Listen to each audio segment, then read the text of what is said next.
ये सर जल्लाद का रिश्तेदार यहाँ तुम्हारे पास क्या कर रहा था? आयला ने जाते हुए उस बंदे को देखा जो मलीहा से बात कर रहा था, लेकिन उसे देखते ही वहां से हटकर चला गया।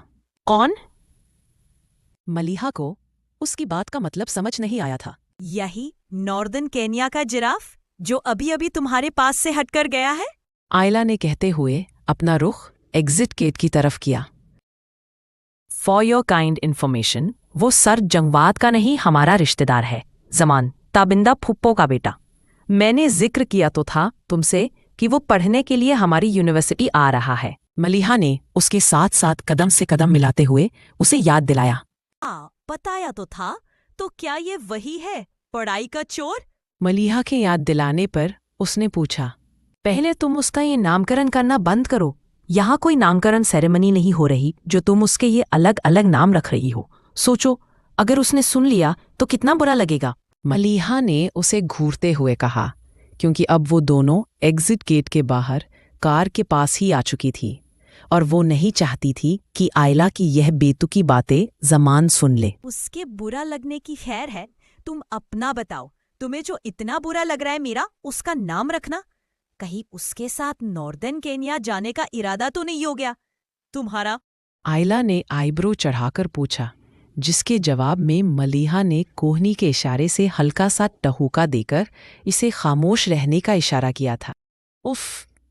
मलीहा की इस हरकत पर उसने अपने एक हाथ से दूसरे हाथ को सहलाते हुए उसको घूर कर देखा। आवाज इतनी तेज थी जो कार में बैठे जमान तक पहुंच गई थी। Is everything all right?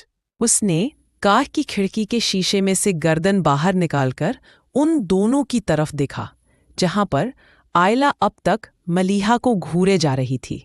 हाँ, सब ठीक है, कोई मसला नहीं। जमान को जवाब देने के बाद अब उसने घूरती नजरों से अपनी एकलौती दोस्त को देखकर अपने साथ आने का इशारा किया और कार की पिछली तरफ बैठने के लिए बढ़ गई।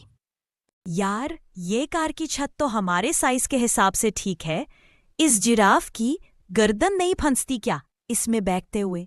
आयला ने तकरीबन मलीहा के कान में घुसते हुए सवाल किया था, जिस पर मलीहा ने उसके पैर पर पैर रखकर जोर से दबाते हुए उसे चुप रहने का इशारा किया। अल्लाह रहम। आयला ने अपना पैर सहलाते हुए इतनी तेज आवाज के साथ कहा कि कार स्टार्ट करते जमान ने बहुत तेजी के साथ पलटकर उन दोनों को देखा। Is everything all right? मुझे लगता है तुम्हारी दोस्त को कोई प्रॉब्लम है। जमान ने मलीहा से पूछा। नहीं नहीं, कोई मसला नहीं है, बस जरा सा मैन्युफैक्चरिंग फॉल्ट है, वो भी दिमाग में। एक बार फिर से आयला को घूर कर उसने जमान को जवाब दिया, लेकिन आखिर का सेंटेंस उसने मुंह ही मुंह में पूरा किया था।